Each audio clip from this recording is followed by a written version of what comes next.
और इस दिन आपको याद होगा कि हमारी पाक फौज ने भारत को एक सरप्राइज दिया था। कारगिल से जो पूरी कश्मीर की कॉज है उसको बहुत ज्यादा नुकसान हो।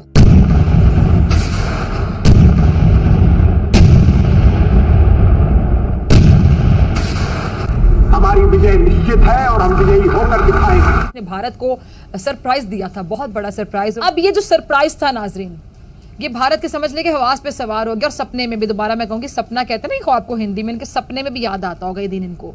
और भारत के लिए सरप्राइज ऐसा समझ ले कि इनको सारी जिंदगी याद रहेगा। हम शांति चाहते हैं, ये तो दुनिया ने देखा। अब दुनिया ये देखेगी कि हम शांति की रक्षा के लिए और अपनी शक्ति का भी प्रदर्शन कर सकते हैं। लड़ाई के परिणाम के बारे में भी मेरे मन में कोई संदेह नहीं है। हमारी विजय निश्चित है और हम विजयी होकर दिखाएं।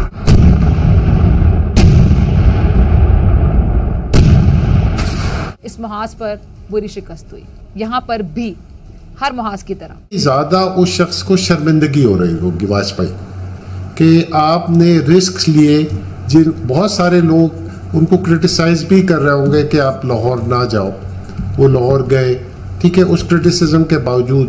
और सिर्फ 3 माह के अंदर जिन लोगों के से आप मिलने गए थे उन्हीं लोगों ने आपकी कमर में जो है खंजर घोंप दिया, तो वो बहुत ज्यादा शर्मिंदगी थी। पाकिस्तान के जितने भी ब्लंडर्स हैं ना, उनमें सबसे बड़ा ब्लंडर कारगिल है। मैं कहता हूं सारी दुनिया में पाकिस्तान का जो ग्राफ है ना क्रेडिबिलिटी का, कारगिल के बाद गिरा है।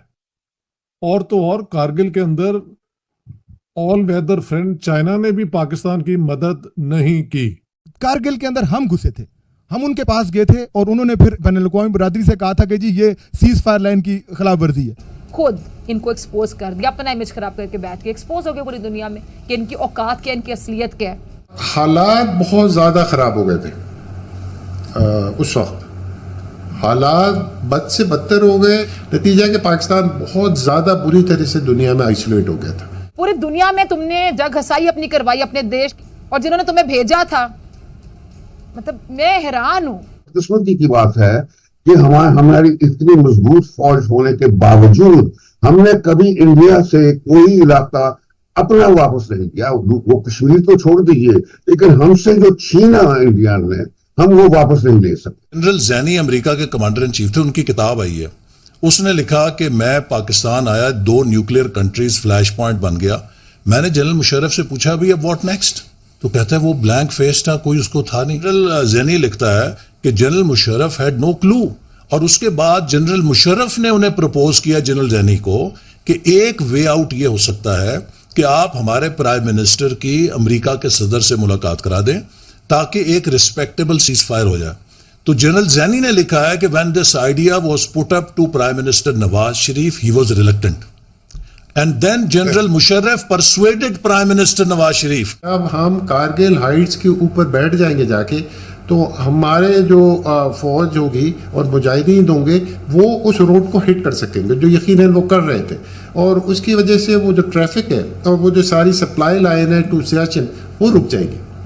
बुनियादी तौर पे मफरूज़ ये था कि हम उस लाइन को काट देंगे। एग्जैक्टली, वो काट देंगे और उन पे इतना प्रेशर डालेंगे कि उसके बाद सियाचिन पे समझौता हो। कामयाबी उस वक्त तक थी जब तक आपका दुश्मन की फौज से सामना नहीं हुआ था। सर्दियों में वो भी अपनी पोस्टें को छोड़ के वापस चले जाते हैं और हम भी अपनी पोस्टें छोड़ के वापस आ जाते थे। ये एक रिकग्नाइज्ड तरीक़ेकार था। इन्होंने उस वक्त लाइन ऑफ कंट्रोल क्रॉस की जब दुश्मन वहां पर मौजूद ही नहीं था। जून से पहले जो है उसको दुश्मन को पता ही नहीं चलेगा कि हम यहाँ पर आकर बैठ गए। तो जब जनरल साहब ये कहते हैं कि जी it was an excellent operation, ये एक्सीलेंट ऑपरेशन तो उस वक्त तक था जब तक भारतीय वहां पे मौजूद नहीं थे।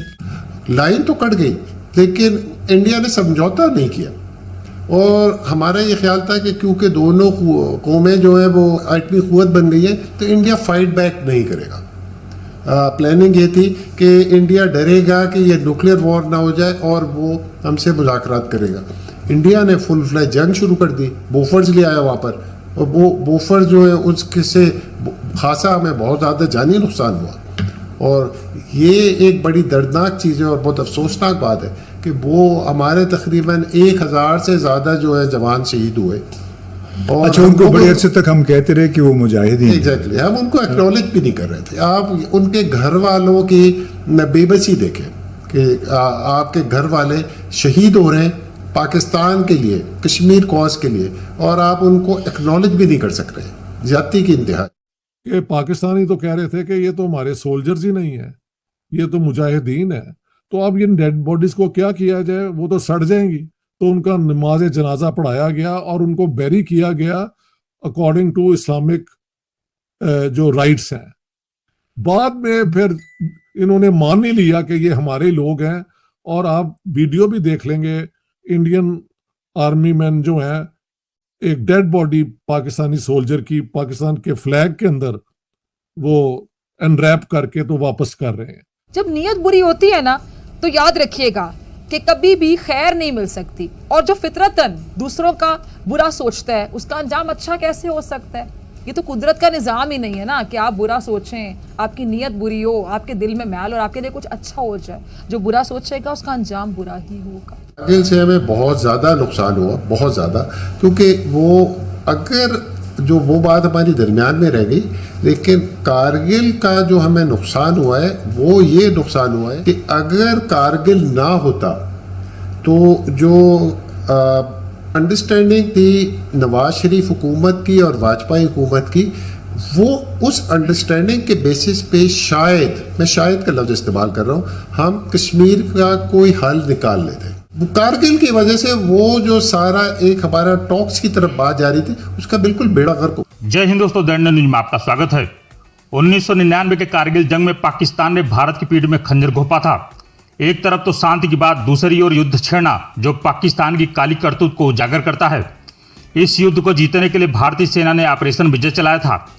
इस युद्ध पर पाकिस्तान के पूर्व विदेश सचिव ने गद्दार पाकिस्तान की पोल खोलते हुए कहा कि इन्फेंट्री जो थी ना, उसको इस्तेमाल करके चोटियों पे चढ़ा दिया, और चढ़ा तो दिया, लेकिन ना उनको हमने कोई आर्टिलरी कवर दिया कि अगर इंडिया ने उधर से आर्टिलरी अपनी इस्तेमाल करनी शुरू की। और इनको ये भी पता होना चाहिए था कि इंडिया वाज इक्विप्ड विद जो बोफोर गन्स होती है स्वीडन से, वो ली हुई थी, बड़ी बड़ी तोपें थी उनके पास। तो ये प्लानिंग का हिस्सा ही नहीं था इनका। मैं कहता हूँ इतनी यानी इल कंसीव्ड ऑपरेशन थी। ये बाद में हमें एहसास हुआ कि वो बेचारों के पास ना राशन था, ना कोई आर्टिलरी कवर था। और एक हफ्ते के बाद जब बॉडी बैग्स आने शुरू हुए तो मैं तो थरथरा गया कि ये क्या हुआ। और उस वक्त Imtiaz, you will be surprise, General Aziz ने उन मीटिंग्स की तफसील जनरल मुशर्रफ को चाइना गए थे टेलीफोन पर कन्वे की, और वो इंडियंस ने रॉ ने रिकॉर्ड कर ली। वो जो ट्रांसक्रिप्ट्स थी उन मीटिंग्स के, टेलीफोनिक ट्रांसक्रिप्ट्स दोनों मीटिंग्स के, वो इंडिया ने सारी दुनिया में फैला दिए। कभी भी भुला नहीं सकते। ये क्या कहते हैं ख्वाब को हिंदी में? सपने में भी इनको आता होगा याद ये दिन कि कारगिल जब सानहा की शक्ल इख्तियार कर गया और हमें ये एहसास हो गया कि ये ऑपरेशन ठीक नहीं चल रहा, तो मुशर्रफ खुद हमारे साथ मिलके बात कर रहे थे सरफराज जी के साथ कि अब सोचें कि निकलना कैसे है। क्लिंटन के पास जाना पड़ा, और उस दिन 4 जुलाई थी, स्पेशली रिक्वेस्ट की और छुट्टी थी अमेरिका में। नवाज शरीफ ने कहा साड़ी गल सुनो, वरना हमारे हालात जो है ना वो खराब हो जाएंगे। फिर उन्होंने अमेरिकन से सुना, इंटरवीन किया और इनको कहा कि भाई ठीक है, इंडियंस को कहा कि इनकी फौजें निकलने। आपको बता दें कि पाकिस्तान के पूर्व विदेश सचिव शमशाद अहमद ने कारगिल युद्ध को अपने देश के लिए एक बुरा हादसा कहा है। इससे पाकिस्तान पूरी तरह दुनिया में आइसोलेट हो गया था। पहले तो मुशर्रफ बड़ी बड़ी बातें करता रहा, लेकिन जब भारत ने कारगिल में बोफोर्स तोपों को लाया और उसने हमारी सेना को तबाह करके रख दिया, हजारों की संख्या में पाक सैनिक मारे गए, तब मुशर्रफ के हाथ पांव फूल गए और वह नवाज शरीफ से मिन्नतें कर युद्ध विराम पर बात करने को कहा। नवाज शरीफ दौड़ा दौड़ा अमेरिका गया और हाथ पांव जोड़ के युद्ध विराम करने को कहा, लेकिन भारत ने सीधा इंकार करते हुए कहा कि जब तक पाकिस्तान के पास भारत की 1 इंच भी जमीन रहेगी तब तक कोई भी बातचीत नहीं होगी। और अंततः 26 जुलाई को भारत की जीत को विजय दिवस के रूप में मनाया जाने लगा। आज के लिए बस इतना ही। वीडियो कैसा लगा हमें कमेंट जरूर बताएं। चैनल पर नए हैं तो लाइक, सब्सक्राइब और शेयर करना न भूलें।